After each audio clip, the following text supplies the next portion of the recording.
ઓમ શ્રી ગણેશાય નમઃ. જય શ્રી કૃષ્ણ મિત્રો. પુરુષોત્તમ ભગવાનની જય. પવિત્ર પુરુષોત્તમ માસ ચાલી રહ્યો છે. આજે મિત્રો પુરુષોત્તમ માસનો છેલ્લો દિવસ છે અને આપણે આજે છેલ્લા દિવસની 30મા અધ્યાયની કથા વાર્તા સાંભળીશું. પુરુષોત્તમ માસ મહાત્મય ફળ અને પરસેવાના પૈસાની કથાની વાર્તા આપણે સાંભળીશું. આ વાર્તા, આ વિડીયો મિત્રો છેલ્લો દિવસ છે માટે ખૂબ ધ્યાનથી સાંભળજો. પ્રભુને પ્રાર્થના કરજો કે હે પુરુષોત્તમ ભગવાન, આખો મહિનો અમે તમારી વાર્તા કથા સાંભળી છે, વ્રત ઉપવાસ તપ કર્યા છે, તન મનથી વાર્તા સાંભળી છે. અમારાથી જો કોઈ ભૂલચૂક થઈ ગઈ હોય તો પ્રભુ ક્ષમા કરજો. તમારી કૃપા દ્રષ્ટિ, દયા દ્રષ્ટિ સદા અમ પર રાખજો, રક્ષણ કરજો.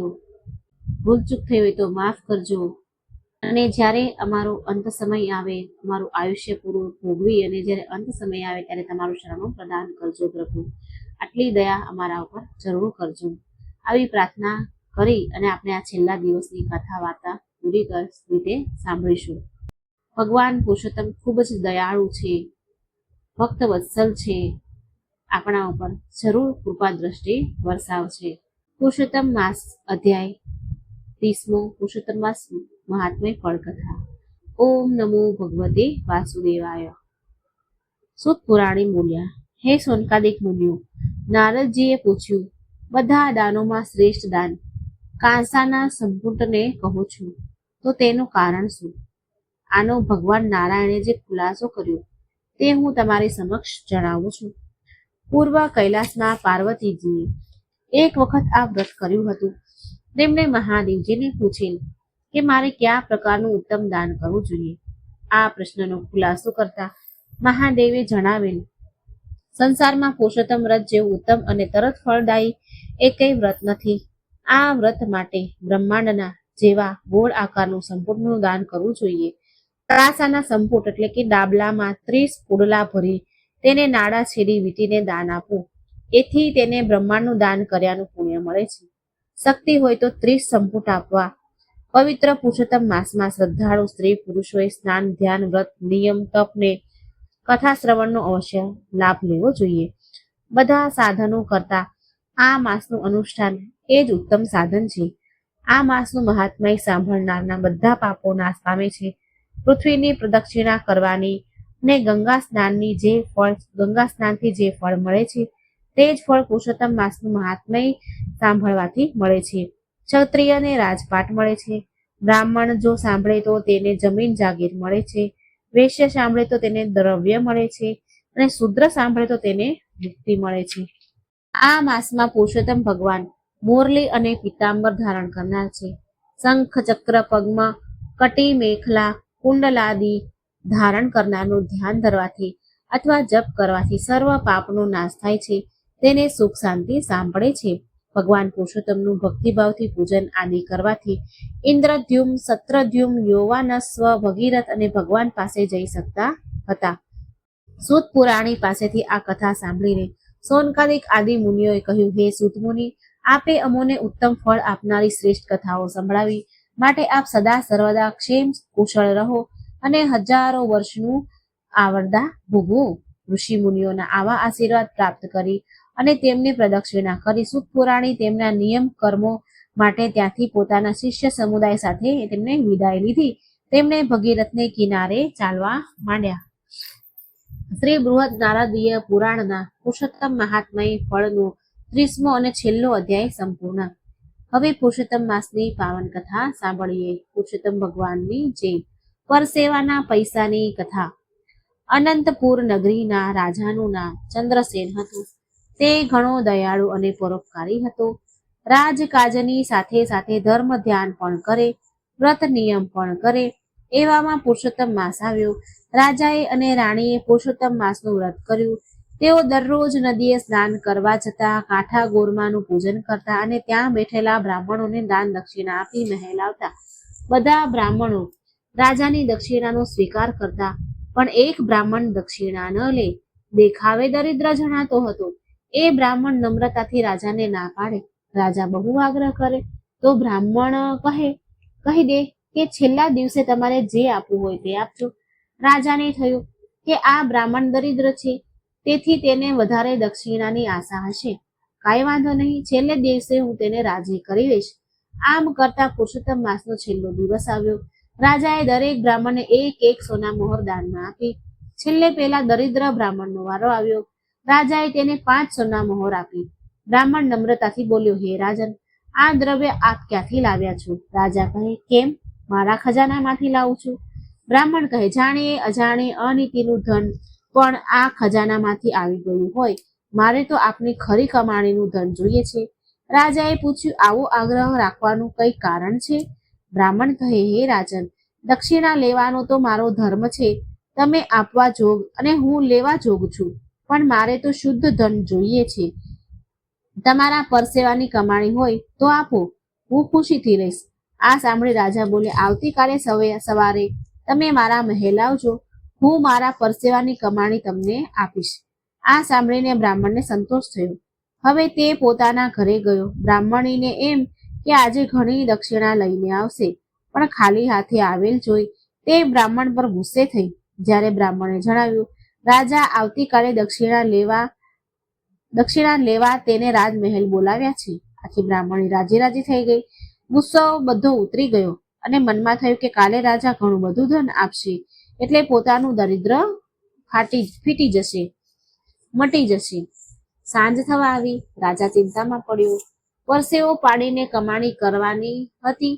જરા અંધારું થતા રાજાએ મેલા ઘેલા ફાટેલા વસ્ત્ર પહેરી મજૂર વેશે મહેલના પાછલા બારણેથી બહાર નીકળી પડ્યા. જિંદગીમાં રાત ચલાવવા સિવાય બીજું કંઈ કામ કરેલું નહીં, તેથી કોઈએ તેને કામે ન રાખ્યા. ચાલતા ચાલતા ચંદ્રસેન અને લુહારને કોઢે પહોંચ્યા. લુહાર દાતરડા ઘડી રહ્યો હતો. તે એક હાથે ધમણ ફૂંકતો જાય અને બીજા હાથે લાલ ચોળ થયેલ લોખંડ પર હથોડા ઘા ઝીંકતો જાય. ચંદ્રસેને તેની પાસે જઈને કહ્યું, હું મજૂર છું, મને કામ આપશો? તમે જે કહેશો તે કરીશ. લુહારે કહ્યું, કામ તો છે, પણ આખી રાત ધમણ ફૂંકવી પડશે, હથોડાના ઘા મારવા પડશે. 8 કલાક કામ કરીશ તો તને 4 આના મજૂરી આપીશ. જો કબૂલ હોય તો કામ પર આવી જા. રાજાએ કામ કરવાની હા પાડી. લુહારના કહેવા મુજબ તે કામ કરવા લાગ્યો. થોડી વાર ધમણ હલાવતો, થોડી વાર પછી ગરમ લોઢા ઉપર હથોડા મારવા લાગી જતો. શરૂઆતમાં તેને કંઈ ખબર ન પડી, પણ ધીમે ધીમે તેના હાથમાં છાલા પડ્યા. માંડ કલાક પૂરો થતા તો તે પરસેવે રેપઝેપ થઈ ગયો. હાથમાં એવા છાલા પડ્યા કે હથોડાઓ પણ પકડાતો ન હતો. રાજાના આંખે અંધારા આવવા લાગ્યા. તેના હાથોને હથોડો પકડવાની પણ તાકાત ન રહી. એ તો ત્યાં બેસી ગયો. ત્યારે લુહારે તેને ખખડાવી નાખ્યો. ત્યારે રાજા કરગરીને કહેવા લાગ્યો, હવે મારામાં ઊભા રહેવાની પણ શક્તિ નથી. તમારે જે આપવું હોય તે આપો. જે આપશો તે રાજી ખુશીથી લઈને ચાલ્યો જઈશ. લુહારે ગજવામાંથી એક ઢબુડી કાઢી તેના તરફ ફેંકી. રાજાએ ઉપાડી અને ચાલતી પકડી. રાજાને આજે ભાન થયું કે જાત મહેનતથી પૈસો રળવો સહેલો નથી. તે ઢબુડી લઈને મહેલે આવ્યો અને મજૂરના કપડાં કાઢી નાખી હાથ પગ ધોઈ હાથે લેપ લગાવી સૂઈ ગયા. પ્રાતઃકાળે રાજાએ ઉઠી સ્નાન કરી પૂજાપાઠ કરી મહેલની અગાશીએ બ્રાહ્મણની રાહ જોતા ઊભા રહ્યા. થોડી વારમાં બ્રાહ્મણ ત્યાં આવી પહોંચ્યા. રાજાએ નીચે ઉતરી બ્રાહ્મણને આવકાર આપી બેસાડ્યા. પછી રાજાએ ખિસ્સામાંથી ઢબુડી કાઢી બ્રાહ્મણને દક્ષિણામાં આપી. બ્રાહ્મણે પ્રેમથી દક્ષિણા સ્વીકારી લીધી અને રાજાને આશીર્વાદ આપ્યા કે પુરુષોત્તમ ભગવાનની કૃપાથી તમારે ત્યાં 9 માસે પારણું બંધાશે. આશીર્વાદ આપી બ્રાહ્મણ ઘેર ગયા અને જોડીમાંથી ઢબુડી કાઢી બ્રાહ્મણીના હાથમાં મૂકી. બ્રાહ્મણીને આ ઢબુડી જોઈ એવો તો રોષ આવ્યો કે તેણે ઢબુનો બહાર ઘા કરી બ્રાહ્મણને ભાંડવા માંડી. બ્રાહ્મણ ઢબુ શોધવા માંડ્યો, પણ ઢબુ ક્યાંય હાથમાં ન આવ્યું. ત્યારે તે ભગવાનને વિનંતવા લાગ્યો કે હે પ્રભુ, મારી અજ્ઞાન પત્ની સામે ન જોશો. બ્રાહ્મણીના હાથે ફેંકાયેલા ઢબુ તેમના જ તુલસી ક્યારામાં દટાઈ ગયા. ભગવાનને કરવું ને એનો છોડ ઉગ્યો. થોડા વખતમાં તે છોડ પર નવી જાતની શીંગો આવી. એક દિવસ બ્રાહ્મણીએ નવીન છોડની શીંગો ફોલીને તેમાંથી દાણા કાઢ્યા. દાણા જોઈ બ્રાહ્મણી નવાઈ પામી. આ સામાન્ય દાણા ન હતા, પણ સાચા મોતીના દાણા હતા. તે તો દોડતી જઈને પતિને છોડ પાસે લઈ આવી અને એક શીંગ ફોલી તેમાંથી જે દાણા નીકળ્યા તે બ્રાહ્મણને બતાવ્યા. બ્રાહ્મણ પણ આ જોઈને દિગ્મૂઢ થઈ ગયો. ખરેખર દાણા મોતીના જ હતા. બ્રાહ્મણ સમજી ગયો કે આ છોડ બીજો નહીં પણ રાજાએ આપેલ અને પોતાની પત્નીએ બહાર ફેંકી દીધેલ ઢબુનો જ ચમત્કાર છે. પછી તો રોજ 5 શીંગો છોડ ઉપરથી ઉતારવામાં આવતી, તેમાંથી 25 મોતી નીકળતા, તેઓ બજારમાં વેચી રોકડ ઊભી કરી લેતા. થોડા વખતમાં બ્રાહ્મણીની દરિદ્રતા ચાલી ગઈ અને તે ધનવાન બની ગયો. બ્રાહ્મણીને પણ પતિની શ્રદ્ધા પર વિશ્વાસ બેઠો. તેને પણ ખરી કમાણીનું મહત્વ સમજાવવા લાગ્યું. બ્રાહ્મણના પાડોશીઓ એકાએક બ્રાહ્મણને ધનવાન બનેલો જોઈને વિસ્મય પામ્યા. તેમને આમાં કંઈ ભેદ લાગ્યો અને તેઓએ તપાસ કરી તો જાણવા મળ્યું કે તેના આંગણામાં પૈસાનું ઝાડ ઉગ્યું છે. તેની ઉપર શીંગો થાય છે. આ શીંગોમાંથી મોતીના દાણા નીકળે છે. બ્રાહ્મણે પોતાના મકાનની આસપાસ કાંટાળી વાડ બાંધી દીધી અને પતિ પત્ની ઝાડની દેખરેખ રાખતા, એટલે ત્યાં કોઈ આવી શકે તેમ ન હતું. આ વાત ઉડતી ઉડતી પ્રધાનને કાને આવી. વાત સાંભળી પ્રધાનની દાનત બગડી અને તે છોડ પડાવી લેવા માટે એક દિવસ 2-3 સિપાહીઓને લઈ બ્રાહ્મણને ઘેર ગયો ને કહેવા લાગ્યા, હે ભૂદેવ, આ છોડ તમને રાજાએ આપેલ ઢબુમાંથી થયેલ છે, માટે તે રાજાનો ગણાય. તમે આટલા દિવસ લાભ લીધો તો ભલે લીધો, હવે રાજાને છોડ લઈ જવા દો. બ્રાહ્મણ કંઈ બોલ્યો નહીં, પણ બ્રાહ્મણી બોલી, કોણે કહ્યું કે આ રાજાના ઢબુનો છોડ છે? આ તો અમારા પુણ્યનું અને પુરુષોત્તમ માસના વ્રતનું ફળ છે. પ્રધાન ખંધુ હસતા બોલ્યું, અમે ખાતરી કરવા માંગીએ છીએ કે આ છોડના મૂળમાં ઢબુ છે કે કેમ. જો ઢબુ નહીં હોય તો અમે ચાલ્યા જઈશું. આમ કહી પ્રધાને મજૂરોને બોલાવી છોડ ખોદી કાઢવાની આજ્ઞા આપી. બિચારા બ્રાહ્મણી લાચાર બની જોઈ રહ્યા. તેઓ પુરુષોત્તમ ભગવાનનું સ્મરણ કરી રહ્યા હતા. છોડવાળી જમીન ખોદવાનું કામ ચાલુ થયું. જમીન ખોદાતી જતી હતી, તેનું મૂળ દેખાતું નથી. મજૂરો ખોદીને થાકી ગયા, પણ છોડનું મૂળ દેખાતું ન હતું. આ વાત આખા ગામમાં ફેલાઈ ગઈ. તેથી લોકોના ટોળા બ્રાહ્મણના ઘર આગળ જમા થવા લાગ્યા. રાજાના કાને આ વાત આવી. તેમને દુઃખ થયું કે પ્રધાને મને પૂછ્યા વગર આ કામ હાથમાં લીધું, તે યોગ્ય કર્યું નથી. રાજા તાબડતોડ ત્યાં આવી પહોંચ્યા અને ત્યાંની સ્થિતિ જોઈ તે એકદમ નારાજ થઈ ગયા. તેમણે પ્રધાનને ધમકાવ્યો. તમને આવું કરવા માટે કોણે કહ્યું હતું? ચાલાકી વાપરીને પ્રધાને કહ્યું, મહારાજ, આ તો રાજાની મિલકત ગણાય. આથી રાજ્યના હિત ખાતરે મેં આ કાર્ય કર્યું છે. છતાં મારી ભૂલ થઈ ગઈ હોય તો મને માફ કરો. પછી બ્રાહ્મણી પાસે જઈ રાજાએ આ છોડ અંગે પૂછ્યું. ત્યારે બ્રાહ્મણ બોલ્યા, હે રાજન, આપે મહેનત કરીને દાનમાં આપેલા ઢબુમાંથી આ છોડ ઉગ્યો છે, એટલે તેના ઉપર અમારો અધિકાર છે. આ અમારા પુણ્યનું ફળ છે. અમે તેને કેમ લઈ જવા દઈએ? રાજન, પ્રધાનજી આ ધર્મરૂપી ઉગેલા છોડનું મૂળ જોવા માંગતા હતા, પરંતુ ધર્મના મૂળ ઊંડા હોય છે. તે મૂળને કોઈ જોઈ શકતું નથી. પછી ઉખાડવાની તો વાત જ ક્યાં રહી? રાજાએ બ્રાહ્મણીની ધર્મનિષ્ઠા અને શ્રદ્ધા ઉપર ધન્યવાદ આપ્યા અને હાથ જોડીને રાજાએ બ્રાહ્મણીની માફી માંગી. રાજાને આ જોઈ પરસેવાની કમાણીનું મહત્વ સમજાયું અને ત્યાંથી રાજાએ પોતાની તિજોરીમાં કોઈ અનીતિનો પૈસો ન આવે તે માટે રાજાના કારભારીઓને તાકીદી કરી. બોલો પુરુષોત્તમ ભગવાનની જય. જેવા પ્રભુ તમે બ્રાહ્મણીને ફળ્યા, તેવા આ વાર્તા સાંભળનાર, વાંચનાર, હોકારો ભરનાર સર્વને ફળજો. હે પુરુષોત્તમ ભગવાન, અહીં તમારા 30 અધ્યાયની કથા મહાત્મય વાર્તા પૂર્ણ થાય છે. હે પ્રભુ, તમારા ભક્તો ઉપર સદા કૃપા દ્રષ્ટિ વરસાવજો. ભૂલચૂક થઈ હોય પ્રભુ અમારાથી તો કંઈ ક્ષમા કરી દેજો. તમારા છોડું છીએ, બાળ જાણીને ક્ષમા કરી દેજો. કષ્ટ હરજો, દુઃખ હરજો ને સુખ, શાંતિ, સમૃદ્ધિ, સંપત્તિ, સંતતિ સર્વ કાંઈ તમારા ભક્તોને પ્રદાન કરજો. જે કોઈ શ્રદ્ધા ભક્તિથી વ્રત કથા સાંભળી હોય, વ્રત કર્યા હોય, હૃદયથી કથા વાર્તા સાંભળી હોય, તેના અન્ન ધનના ભંડાર ભરજો. સારું આરોગ્ય પ્રદાન કરજો અને અંત સમય જ્યારે આવે પ્રભુ, ત્યારે તમારું શરણું પ્રદાન કરજો. એવી પ્રાર્થના કરું છું મારા વાલા પ્રભુ. જય પુરુષોત્તમ રાય. મિત્રો, વાર્તા સારી લાગે તો લાઈક કરજો, શેર કરજો અને ચેનલને સબસ્ક્રાઈબ જરૂર કરી દેજો. ભગવાન શ્રી કૃષ્ણની પ્રાર્થના, ભગવાન શ્રી કૃષ્ણનું ભજન.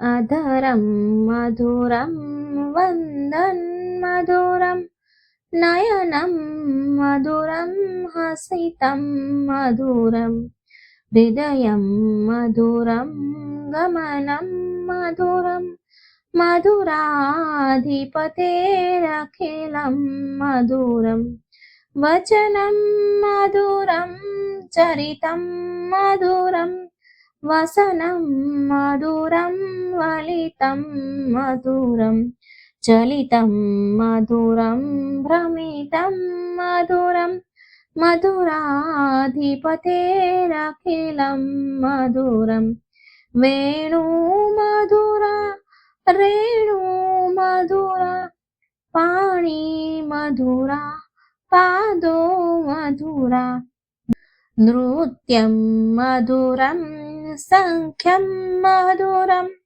मधुराधिपतेरखिलं मधुरम् गीतं मधुरं पीतं मधुरं भुक्तं मधुरं सुप्तं मधुरं रूपं मधुरं तिलकं मधुरं मधुराधिपतेरखिलं मधुरं करणं मधुरं तरणं मधुरं हरणं मधुरं रमणं मधुरं वमितं मधुरं शमितं मधुरं मधुराधिपतेरखिलं मधुरं गुञ्जा मधुरा माला मधुरा यमुना मधुरा वीची मधुरा सलिलं मधुरं कमलं मधुरं मधुराधिपतेरखिलं मधुरं गोपी मधुरा लीला मधुरा युक्तं मधुरं गुप्तं मधुरं दुष्टं मधुरं सृष्टं मधुरं मधुराधिपतेरखिलं मधुरम् गोपा मधुरा गाओ मधुरा यष्टिं मधुरं सृष्टिं मधुरं दलितं मधुरं फलितं मधुरं मधुराधिपते अखिलं मधुरम् आदरं मधुरं वन्दनं मधुरं नयनं मधुरं हसति मधुरं हृदयं मधुरं गमनं मधुरं मधुराधिपतेरखिलं मधुरम् બોલો ભગવાન શ્રી કૃષ્ણની જય, રાધા રાણીની જય. મિત્રો, વિડીયો પસંદ આવે તો લાઈક કરજો, શેર કરજો અને આ ચેનલમાં પહેલી વખત છો તો સબસ્ક્રાઈબ જરૂર કરી દેજો. કમેન્ટ બોક્સમાં ભગવાનનું નામ શ્રદ્ધાથી જરૂર લખજો. જય શ્રી કૃષ્ણ, રાધે રાધે. Thank you.